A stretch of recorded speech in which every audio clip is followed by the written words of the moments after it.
자, 세 번째 중요한 분야는 여러분 다 알고 계시죠? 법원입니다.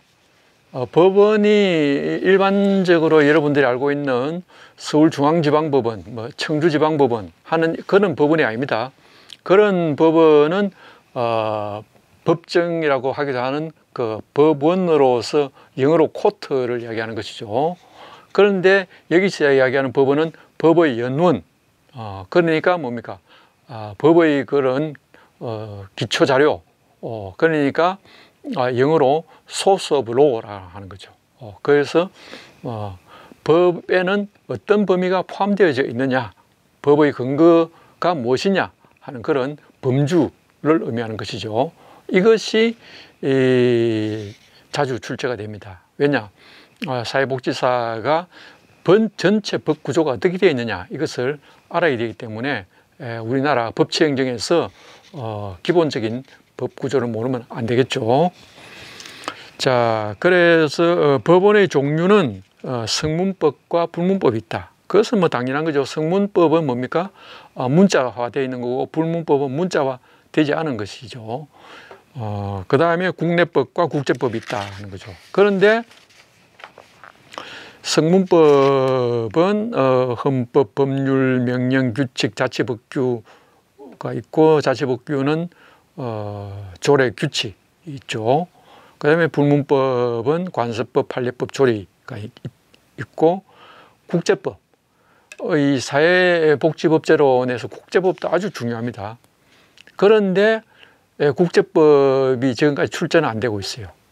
그것이 뭐냐 하면은 국제법에 대한 전문가가 출제위원으로 위촉이 안 돼서 그럴 가능성도 있지만은 또 국내법에 비해서 그렇게 크게 쟁점이 안 되기 때문, 또 혹은 잘못 출제했다가는 거기에 대한 또 새로운 문제가 발생될 수 있죠. 그래서 기피하는 경향이 있지 않을까 하는 생각이 드는데, 이 국제법은 성문법은 조약 있고, 불문법은 법의 일반 원칙, 판례법, 학설, 일방적 행위까지.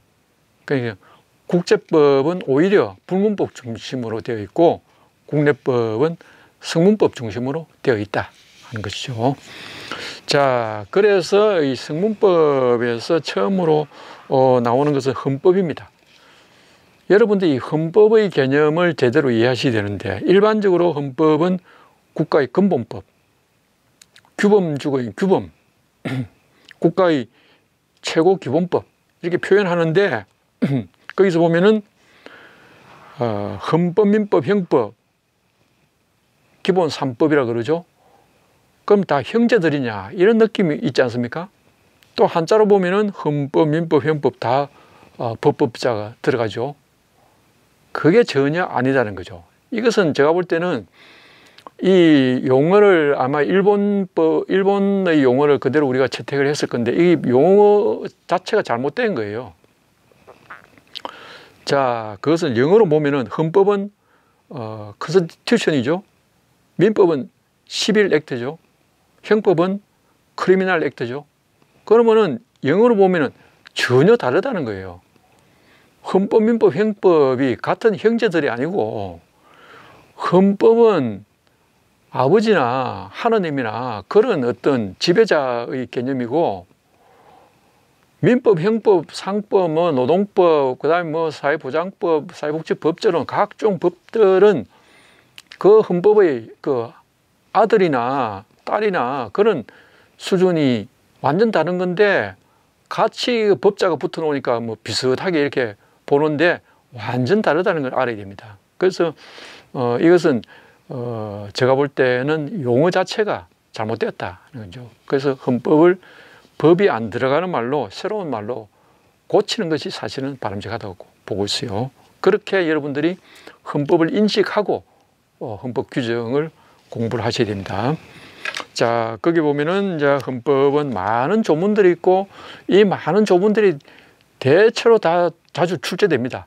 그러니까 여러분들 숙지를 하셔야 되는데, 10조에서 인간의 조론과 가치, 행복 추구권, 31조에서 교육을 받을 권리, 32조의 근로의 권리, 근로의 의무, 33조의 노동 3권, 단결권, 단체 교섭권, 단체 행동권. 여기 보면은 공무원인 근로자는 법률이 정하는 자의 한한. 공무원은 법률에서 이런 노동상권을 줄 수도 있고 안 줄 수도 있다. 법률이 알아서 정한다 하는 거죠. 그 다음에 또 하나는 법률이 정하는 주요 방위산업체 종사 근로자에 대해서도 단체 행동권은 법률이 정한다. 그런데 여기 다른 점은 단결권, 단체 교섭권은 법률이 손을 못 댄다는 거죠. 100% 그대로 인정을 해주고 단체 행동권에 대해서만 제한할 수 있다 하는 거죠. 그 다음에 34조의 인간다운 생활권, 사회보장, 사회복지 정진, 그 다음에 여자의 복지와 권익 향상, 노인과 청소년의 복지 향상, 그 다음에 장애자 등의 보호, 재해 예방, 그 다음에 35조의 건강하고 쾌적한 환경권 등이 있고, 이런 헌법 규정들은 어느 분야가 나올지 모르니까 사회복지법제론과 관련되어져 있는 헌법 규정들, 특히 헌법은 뭡니까? 사회복지법제론에 이렇게 법률 제정하라고 이렇게 규범적으로 지시를 내리는 내용이기 때문에 중요하게 받아들여야 됩니다. 그 다음에 이제 헌법상의 법률 제정, 입법권은 국회에 속하지만은 국회의원도 법률안을 제출할 수 있고 정부도 법률안을 제출할 수 있다 하는 거죠. 그래서 국회는 제적의원 과반수의 출석과 출석의원 과반수의 찬성으로 의결한다. 그 다음에 의결되고 나면은 15일 이내에 대통령이 공포한다. 그런데 대통령이 이 법이 좀 문제가 있다 하면은 15일 이내에 제의를 요구할 수 있다는 거죠. 제의를 요구하게 되면은 국회에서 다시 의결을 해야 되는데 그 전처럼 과반수의 출석과 출석의원 과반수의 찬성이 아니고 제적의원 과반수의 출석과 출석의원 3분의 2 그 요건이 더 강화되는 겁니다. 왜냐? 대통령이 이 법이 문제가 있다고 이렇게 했기 때문에 국회의원이 압도적으로 문제가 없다. 이렇게 의결해야만이 통과할 수 있다는 거예요. 그 다음에 특별한 규정이 없는 한 공포한 날로부터 20일 경과함으로써 효력을 발생한다 하는 것이죠. 자, 이어서 이렇게 제정된 사회복지 관련 법률들을 보면은 기본입법, 공공부조 5법, 작은사회복지 3법, 사회보험 5법, 사회복지서비스 8법 이렇게 다양하게 나눌 수 있는데 제가 여기서 몇 가지만 지적을 해드리고자 하는데 그것은 뭐냐 하면은 가끔 자주 시험에 출제되기 때문이죠.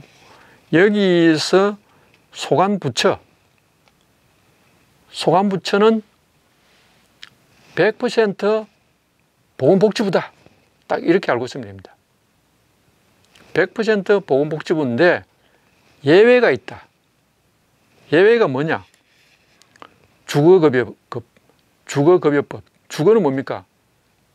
사람이 사는 집이죠. 집이니까 뭡니까? 국토교통부예요. 그거는 보건복지부가 아니다. 그 다음에 산업재해보상보험법과 고용보험법. 이거는 근로자들과 관련되어 있으니까 이것도 뭡니까? 고용노동부 소속이다. 보건복지부가 아니다는 거죠. 그 다음에 가족입법, 한부모 가족지원법, 다문화 가족지원법, 그 다음에 가정폭력 방지, 그 다음에 성폭력 피해자 보호 이런 법들은 전부 뭡니까? 여성가족부다. 이거 암기하기 쉬워요. 왜냐? 한부모 가족이 들어가죠. 다문화 가족이 들어가죠. 가정은 가족이죠. 성폭력, 요것만 여성가족부다. 그렇게 딱 이해하면 됩니다. 이것도 가끔 시험 문제 나옵니다. 별거 아닌 것 같지만은 기본적인 사항이기 때문에. 그 다음에 성폭력처벌법은 이거는 형법 영역이기 때문에 법무부고, 자원봉사활동기본법은 행안부다 하는 이런 것들이 있는데, 이런 것들도 기본적으로 모두가 보건복지부다. 그 중에서 몇 가지 조금 특성이 있는 부분은 각 부처가 이렇게 나눠져 있다. 그 정도 아시면 되고, 그 다음 재정연도에도 조금 관심을 가져야 됩니다. 기초연금법은 2014년도, 긴급복지지원법 2005년도, 그 다음에 노인장기요양보험법 2007년도, 한부모가족지원법 2007년도. 그러니까 이런 법들은 최근에 이슈가 돼서 새롭게 입법이 됐다 하는 것들이죠.